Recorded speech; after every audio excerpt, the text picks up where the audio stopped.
കർക്കിടക പുലരിയിൽ തൃശൂർ വടക്കുന്നാഥ ക്ഷേത്രത്തിൽ മഹാഗണപതി ഹോമവും ഗജപൂജയും ആനയൂട്ടും നടന്നു. ആയിരക്കണക്കിന് ആളുകളാണ് ആനയൂട്ട് കാണാനെത്തിയത്.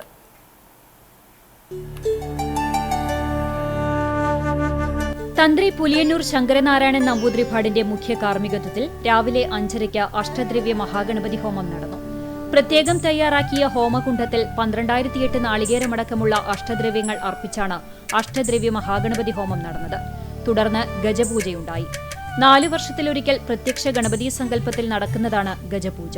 പ്രത്യേകം തയ്യാറാക്കിയ പന്തലിൽ കരിമ്പടം വിരിച്ച് 5 ആനകളെ വീതം മഞ്ഞപ്പട്ടണിയിച്ചു നിർത്തിയാണ് ഗജപൂജ നടത്തിയത്. ശേഷം തെക്കേ ഗോപുരനടയ്ക്ക് സമീപം ആനയൂട്ട് നടന്നു. ഇത്തവണ 63 ആനകളാണ് ആനയൂട്ടിൽ പങ്കാളികളായത്. അതിൽ പെണ്ണാനകളുടെ വലിയ സാന്നിധ്യവും ശ്രദ്ധേയമായി. 9 പെണ്ണാനകളെ ആദരസൂചകമായി പുതുവസ്ത്രം നൽകി ആദരിക്കുകയും ചെയ്തു.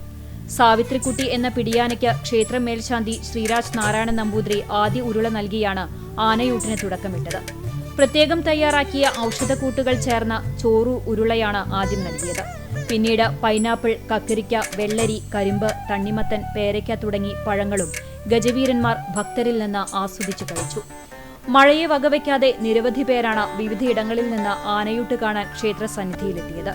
പ്രത്യേകം ബാരിക്കേഡ് കെട്ടി നിയന്ത്രിച്ചായിരുന്നു ആനയൂട്ട്. സുരക്ഷിതമായി ആനയൂട്ട് നടത്താൻ അധികാരികളുടെ മേൽനോട്ടവും കുറ്റമറ്റതായിരുന്നു. തിരക്ക് നിയന്ത്രിക്കുന്നതിന്റെ ഭാഗമായി പടിഞ്ഞാറേ നടയിൽ ഭക്തർക്ക് ക്ഷേത്രത്തിനകത്ത് പ്രവേശിക്കാൻ പ്രത്യേക ഫ്ളൈ ഓവർ സജ്ജമാക്കിയിരുന്നു. ആനകൾ പടിഞ്ഞാറേ നടയിലൂടെ പ്രവേശിച്ച് ചടങ്ങിന് ശേഷം കിഴക്കേ നടയിലൂടെ പുറത്തിറങ്ങി.